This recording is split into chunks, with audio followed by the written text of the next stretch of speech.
तुम जानिच जे आमर ये पृथ्वीर आकार हूँ कमला लेंबू परी गोल। यार आकार यही अवस्था अच्छी जे केउठी नद नदी रही, केउठी वन जंगल रही, केउठी समुद्र रही, केउठी पहाड़ पर्वत रही, तुम बर्तमान देखा पाउछ। किंतु आम जदि तार पूर्व को जीवा जे आम पृथ्वी एकदा गैसीय पिंड थिला एवं आस्ते आस्ते यह तरल गैसीय पिंड शीतलीकरण होई आम ये पृथ्वी परिणत है। तुम मैंने जानिच जे आम ये पृथ्वीटी विभिन्न प्रकार जीवजंतु एवं मनुष्य एवं गछलता विभिन्न प्रकार पशुपक्षी जलचर स्थलचर जीव मान को नहीं रही। एवं तमें माने शुणिले आश्चर्य हो पृथ्वीटी हूँ बड़ वैचित्र्यमय।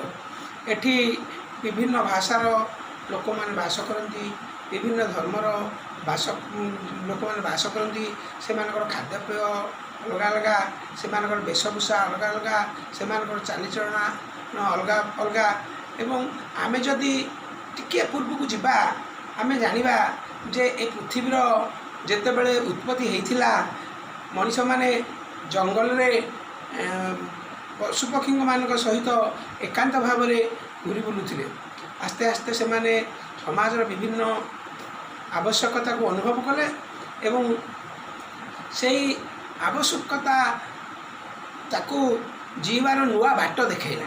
तो मैंने जानिच जे जंगल रे घूरी बुलुथिला बेले मनुष्य केतेबेले गुंफा भितर रहुथिला, तो केतेबेले गछर कोरड़ भितर रहुथिला।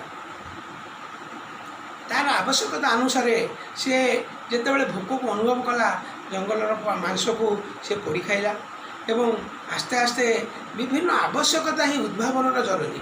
एक तुम्हें अल्प होते जानी पृथ्वी पृष्ठ मनुष्य बास कला पर विभिन्न प्रकार नद नदी एवं कूलरे ताकू जोठी विभिन्न खाद्य पदार्थ पानीय जल एवं चाष करने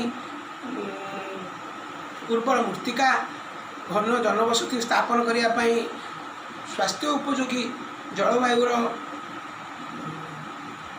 आवश्यकता से देखिला से गोटे गोटे जनबसति स्थापन कला। यह प्राग ऐतिहासिक कालर कथा तुम मैंने विषय अल्प बहुत जानी। से आम भारत गोटे विशाल भूखंड, यार चारिपटे चारि पाखर दुई पाखरे विस्तीर्ण समुद्र बेलाभूमि एवं एक दुई पाखरे जंगल और सुउच्च पर्वतमाला घेरी रही। भारतर प्रकृति की आम जदि लक्ष्य करवा आम देखा जे यार उत्तर कड़े हिमालय रही एवं पूर्व कड़े समुद्र और घन जंगल रही एवं दक्षिण भूभाग भूभाग को जलभाग बेष्टित कर रखी एवं पश्चिम पटरे किछि अंश पर्वतमाला समुद्र जलराशि घन जनबसति ये सब रही। एतिमध्यरु भारत में 121 कोटी लोक बास करती, से खाद्यपेय भिन्न भिन्न हेले मध्य यही राष्ट्रटी एक महान राष्ट्र जार सांस्कृतिक